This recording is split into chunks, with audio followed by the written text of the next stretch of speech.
about scientific truth.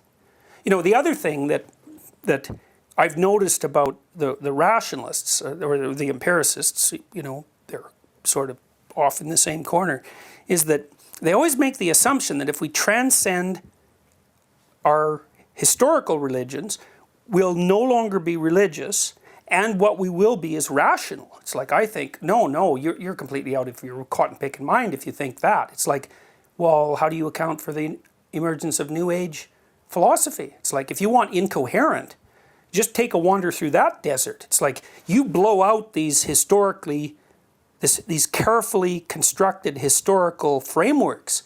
What you get is like rampant and insane Protestantism. The idea that people will magically become like Newton because we've blown out the substructure of our morality. Like, that's so absurd that that's the sort of thought that I think is motivated. It's like there's a reason to believe that, because who the hell would believe that? It's just, you don't know anything about people if you believe that. People are, it's hard to think scientifically. It's really hard.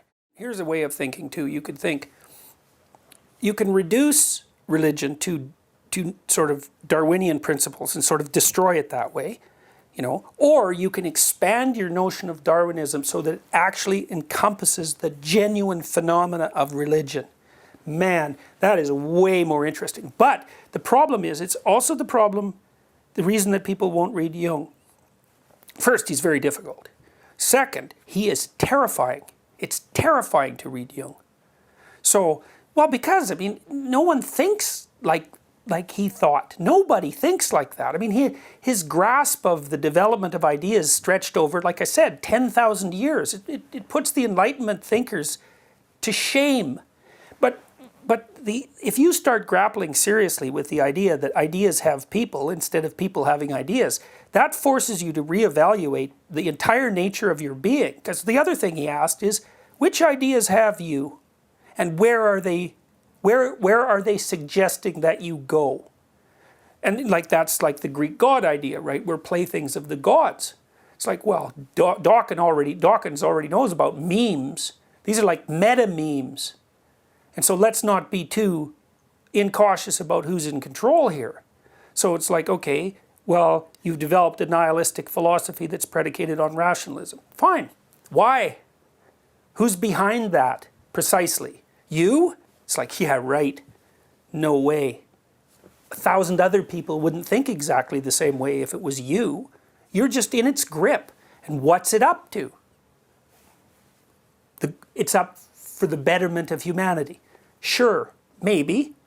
But, you know, I wouldn't bet my life on it. When Jung wrote about alchemy, which, you know, his writings on alchemy are incredibly opaque, but I can give you a bit of an insight into them. You can understand Jung's writings on alchemy if you start from the presupposition that the matter that alchemists were studying wasn't matter, it was information. Now, you know, the relationship between matter and information is very complex, and some people think the substrate of things is information and matter is sort of an emergent property. Whatever, it's complicated. Now, if you're studying information, you can't study it objectively, precisely, because as you study the information, you get informed. That changes you. And so the problem with studying this sort of thing is that you can't study it without being changed. Because if you're not changed by studying it, you're not studying it. It's not, you're no anthropologist who's outside of this. You can't be. Because if you're outside of it, you don't understand it. Because if you understand it, then you're not the same person anymore. So you can't keep it at bay. And so that's also partly why Jung is terrifying. You know, there's this, I read, and I don't remember where, you know, there's the crucifix has Latin letters on the top of it, and it's INRI. It means it's the representation of Jesus Christ, King of the Jews. Hypothetically, that was put on his cross. There's an occult interpretation of that, which is also Latin, which I can't remember, but it means all nature is renewed by fire. And so the crucifixion then is assimilated to the idea of a forest fire. Everything burns down before there's new growth. If you study religion properly, it will demolish your personality. Your personality, like the personality that's you, is like the dead branches on a pine tree. It's like you might be clinging to them because you think, well, I'm all these dead branches. It's like, well, yeah, but first of all, you should let go of them. And second, you should let them burn off. And then you might think, well, I don't want them to burn off because that's me. It's like, yeah, that's true. But it's the false you that you're clinging to. Well, that doesn't mean you want to be burned up in the flames. So to study this material properly is to be burned up in the flames. And there's no escaping that. You're just not in it if that doesn't happen.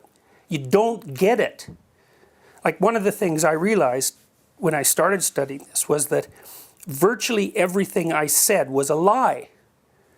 I would say 99%, and by lie I mean it was manipulative, it was unclear, it was vague, and that was all often motivated, or it was a false attempt to gain dominant status, which is typical of someone who's intellectual. It's like, well, I've got these ideas, I've taken them from places, and now I can use them as, say, status weapons, something like that, which is what people do when they're trying to win an argument, say.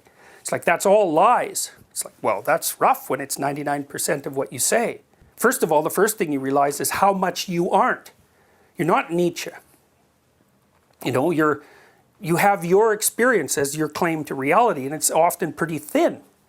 But the development of authentic speech is worth the price that you have to pay for it.